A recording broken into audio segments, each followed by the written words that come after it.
போறோம். அந்த காலத்துல யாரும் காஃப் சிரப் எடுத்ததில்லை, யாரும் சளிக்கான மாத்திரை எடுத்ததில்லை.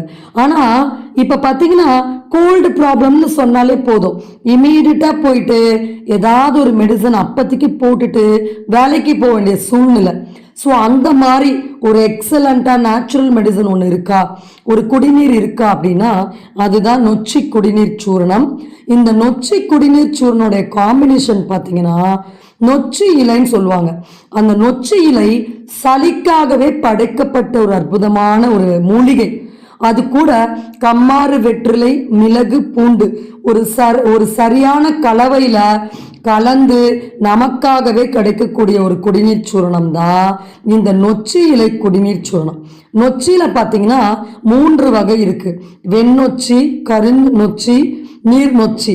இது 3மே இந்த சளியை கரைக்கக்கூடிய ஆற்றல் இருக்கு.